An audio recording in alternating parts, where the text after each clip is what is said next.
Movie की शुरुआत हमें एक एयरपोर्ट को दिखाते हुए होती है जहां पर बहुत सारे ज़ोंबीज़ थे जो कि पिछले 8 साल से यहां रह रहे थे। और यहां हम आर नाम की एक और ज़ोंबी को देखते हैं जिसे अपने पहले के कुछ भी याद नहीं था, लेकिन उसका दिमाग पूरी तरह से डेड भी नहीं था। अब जहां पर ये सब ज़ोंबीज़ थे वो सिटी का एक अलग हिस्सा है। मतलब जब कुछ साल पहले कुछ इंसान ज़ोंबीज़ बन गए थे तो इंसानों ने अपने और इनके बीच एक दीवार खड़ी कर दी, जहां एक तरफ तो सभी ज़ोंबीज़ थे और दूसरे तरफ सारे इंसान थे जो कि इन्फेक्टेड नहीं थे। अब इन ज़ोंबीज़ के बीच में हम दूसरे टाइप के ज़ोंबीज़ को भी देखते हैं जो कि इंसानों को ज़िंदा ही खा जाते हैं, जो कि बोनीज़ है। और ये ज़ोंबी से भी बहुत ज़्यादा खतरनाक होते हैं। अब हम यहाँ पे आर के एक दोस्त को भी देखते हैं जो कि एम है, और ये लोग टूटे फूटे शब्द में एक दूसरे से बात भी करता है। अब ये लोग खाने के तलाश में निकल जाते हैं और ये तो इंसानों पर अटैक करके उन्हें खाना चाहता था, लेकिन इंसानों के बनाई हुई दीवार इतने स्ट्रांग थे कि ये लोग उस पार जा ही नहीं सकते थे। अब इधर सिटी के लोग भी बहुत परेशान थे क्योंकि सिटी का आधा हिस्सा तो उस पार ही था और खाना, मेडिसिन और बहुत से ज़रूरत के सामान भी उस पार ही थी। अब ये सब इंसान भी अपने एक टीम बनाती है ताकि वो ज़ोंबीज़ के साइट पर जाके कुछ चीज़ें लेके आ सके, और इनमें से कुछ लड़की और कुछ लड़के थे। अब ये सभी मिलकर दीवार की उस पार जाता है और एक फार्मेसी में पहुंचता है कि तभी ज़ोंबीज़ की टीम उनके खुशबू से वहां पर पहुंच जाते हैं।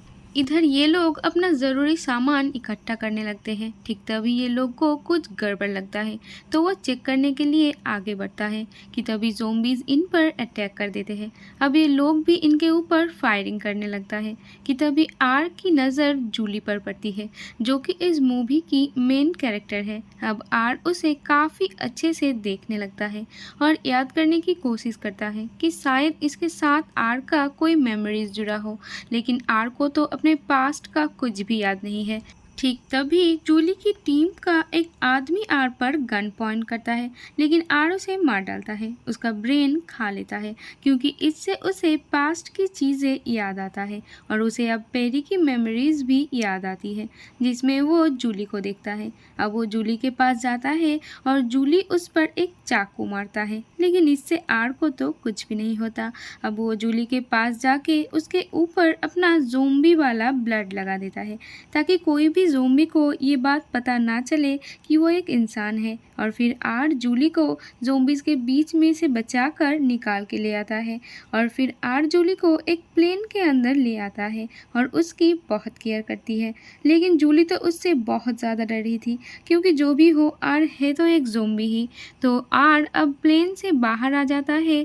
अब आर को जूली की उस फ्रेंड के मेमोरी से पता चलता है कि उसके पिता भी एक ज़ोंबी बन गया था जिसे जूली को मारना पड़ा था।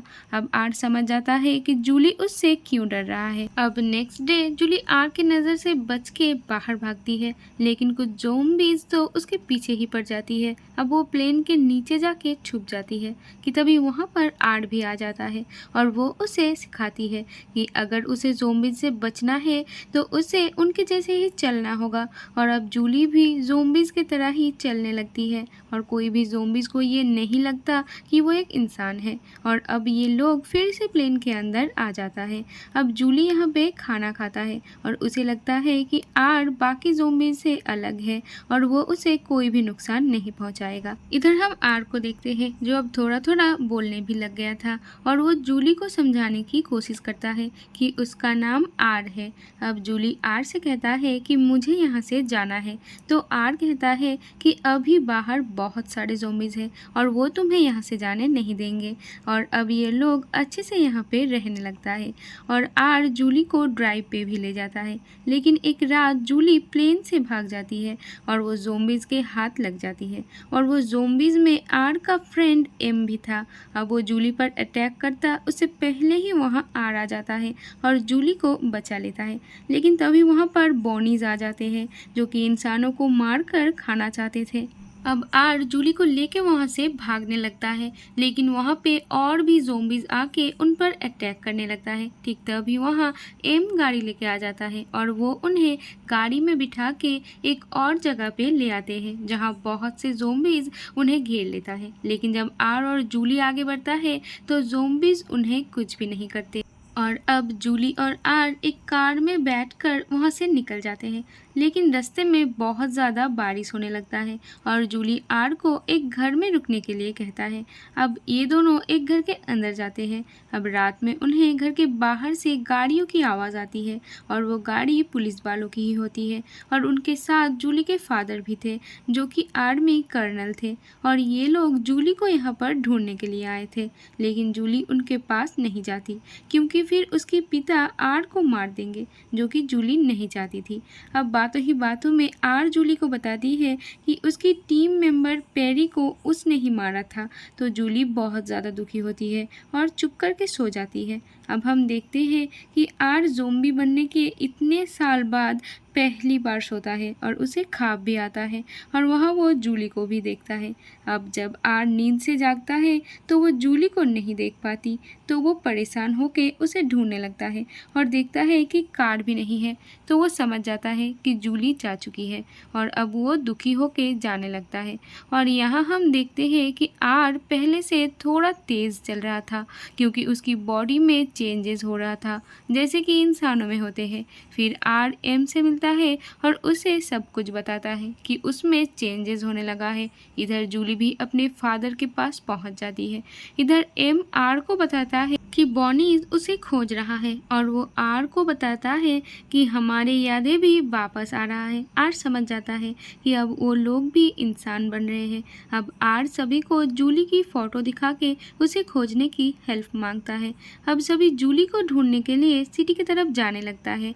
अब ये लोग उस दीवार तक पहुंच जाते हैं लेकिन उस पार नहीं जा पाते। लेकिन तभी आर को जूली के फ्रेंड के कुछ मेमोरीज याद आता है क्योंकि उसने उसका ब्रेन जो खाया था और वो जूली के फ्रेंड का तरीका यूज़ करके दीवार के उस पार चला जाता है और अब उसे जूली का घर भी मिल जाता है।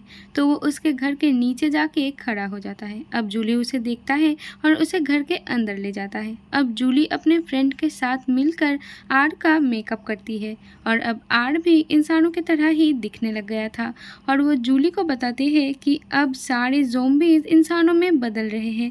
लेकिन बॉनीज को ये बात अच्छी नहीं लगी तो वो हमें ही ढूंढ रहे हैं। अब ये तीनों जूली के फादर से मिलने के लिए जाते हैं जहां जूली को पता चलता है कि उसकी फादर ज़ोंबीज को मारने की तैयारी कर रहे हैं। अब ये सुनकर जूली बहुत ज़्यादा परेशान हो जाती है और उनको समझाती है कि ज़ोंबीज अब वापस से इंसान बन रहे हैं। लेकिन उसकी फादर को इन बातों से यकीन नहीं होता। तो आर जूली के फादर से बात करता है तो उसकी बात करने के तरीका से जूली के फादर को पता चल जाता है कि वो एक ज़ोंबी है। तो वो उसे गन पॉइंट कर लेता है। लेकिन तभी जूली का फ्रेंड उन्हें ही गन पॉइंट करके जूली से आर को ले जाने के लिए कहती है। अब ये दोनों उस जगह पर जाते हैं जहाँ पर बाकी ज़ोंबीज उनका इंतज़ार कर रहे थे। अब एम उन्हें कहता है कि यहाँ पे बोनीज आ रहे हैं जो कि तुम्हें मारना चाहते हैं। अब बोनीज वहाँ पर पहुँच चुका था और आर और जूली वहाँ से निकल जाते हैं। अब ज़ोंबीज पर वो बोनीज अटैक कर देते हैं और अब वहाँ पर आर्मी भी आ जाते हैं और अब बोनीज उन पर भी हमला कर देता है। लेकिन यहाँ पे ज़ोंबीज उन इंसानों को बचाता है और एक आर्मी ऑफिसर को भी एक ज़ोंबीज बोनीज से बचाता है और उनका हाथ पकड़कर उनका हेल्प भी करता है। और सभी आर्मी ऑफिसर देखते हैं कि ज़ोंबीज बोनीज से लड़ रहे हैं तो वो भी उनके साथ होके बोनीज को मारने लगते हैं। इधर आर और जूली भागते हुए एक ऐसी जगह पर पहुंच जाता है जहां पर बहुत सारे बोनीज थे। तो वो लोग ऊपर से जंप कर देते हैं बोनीज से बचने के लिए। अब यहाँ पे हम देखते हैं आर की आंखें इंसानों जैसी हो जाती है कि तभी वहाँ पे जूली के फादर भी पहुँच जाते हैं और वो आर को शूट कर देता है। लेकिन जूली उनको कहता है कि आर बदल गया है और आप आर को शूट नहीं करेंगे। कि तभी ये लोग देखते हैं कि आर के बॉडी में जहाँ गोली लगी थी वहाँ से खून आ रहा है। मतलब आर अब इंसान बन चुका है क्योंकि ज़ोंबीज़ के बॉडी में खून नहीं होता। और अब जूली के डैड आर्मी को ज़ोंबीज़ के ऊपर हमला करने से मना कर देता है। इधर इंसान और ज़ोंबीज़ मिलकर बॉनीज़ को ख़त्म कर देते हैं और इसके बाद इंसान भी ज़ोंबीज़ को अपना लेते हैं। और अब सिटी के बीच में बनी दीवार को भी गिरा दिया जाता है क्योंकि अब ज़ोंबीज़ भी इंसान बनने लगे हैं। और इसी के साथ ये मूवी यहीं पर ख़त्म हो जाती है।